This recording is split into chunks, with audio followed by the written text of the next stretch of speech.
তা রবীন্দ্রনাথের কোনো গল্পে আমার এখন পর্যন্ত কাজ করা হয়নি। এটা একটা বড় সুযোগ ছিল যে রবীন্দ্রনাথের গল্পটা, যদিও এটা অ্যাডাপ্টেশন, অনেকে হয়তো বা ভুল ভাবতে পারেন যে বোধহয় রবীন্দ্রনাথের যে শাস্তি সেটাই বোধহয় সেই চরিত্রগুলোই বা সেই গল্প, সেটা না। আসলে এই সময়ের উপযোগী করে লিসা আপা সেটা বানাচ্ছেন সিনেমাতে।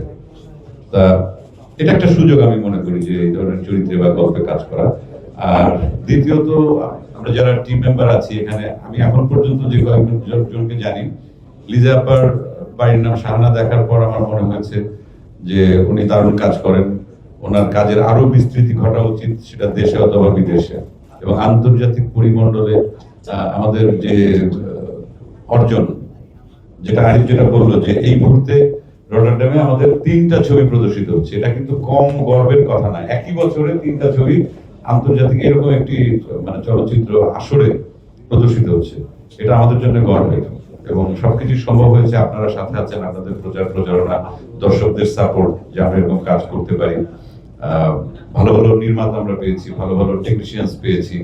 আমাদের দেশে এখন আমি বিশ্বাস করি ব্যক্তিগতভাবে, যত বছর কাজ করছি, ক্যামেরার সামনে অথবা ক্যামেরার পেছনে যারা কাজ করেন আন্তর্জাতিক মানের অভিনেতা অভিনেত্রী থেকে শুরু করে আমাদের কলাকুশলী খুব ভালো কাজ করছেন। তারা যে কোনো ধরনের কাজ করতে পারেন এবং বিশ্বের সাথে তাল মিলিয়ে বা চ্যালেঞ্জ দিয়ে ভালো সিনেমা আমাদের বাংলাদেশে তৈরি হতে পারে।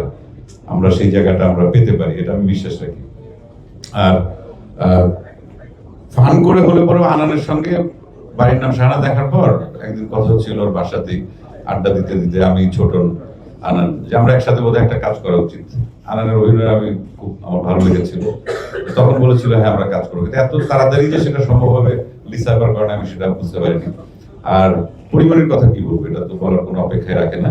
তা আমি এই আসলে যে বসে আছি, ওনার সঙ্গে আমার প্রথম কাজ, পরির সঙ্গে প্রথম কাজ, আনানের সঙ্গে, মানে সবই মোটামুটি প্রথম। আর এবং আমার প্রথম ভাগ্যটা বোধহয় একটু ভালো হয়, এই আত্মবিশ্বাসটা আমার মধ্যে আছে। কারণ আমি যে কটা কাজ করেছি সবগুলো কাজই হয় ওই ডিরেক্টরের প্রথম কাজ অথবা তার সাথে আমার প্রথম কাজ। তো এটা একদম বোধহয় কাকতালীয় হতেই পারে যদি এখান থেকে ভালো কিছু হয়। আমরা চেষ্টা করবো ভালো কিছু করার। সবকিছু মিলিয়েই আসলে এই ছবিটার জন্য আমার একটা আলাদা আগ্রহ তৈরি হয়েছে এবং চেষ্টা করবো কাজটি ঠিকঠাক মতো করতে।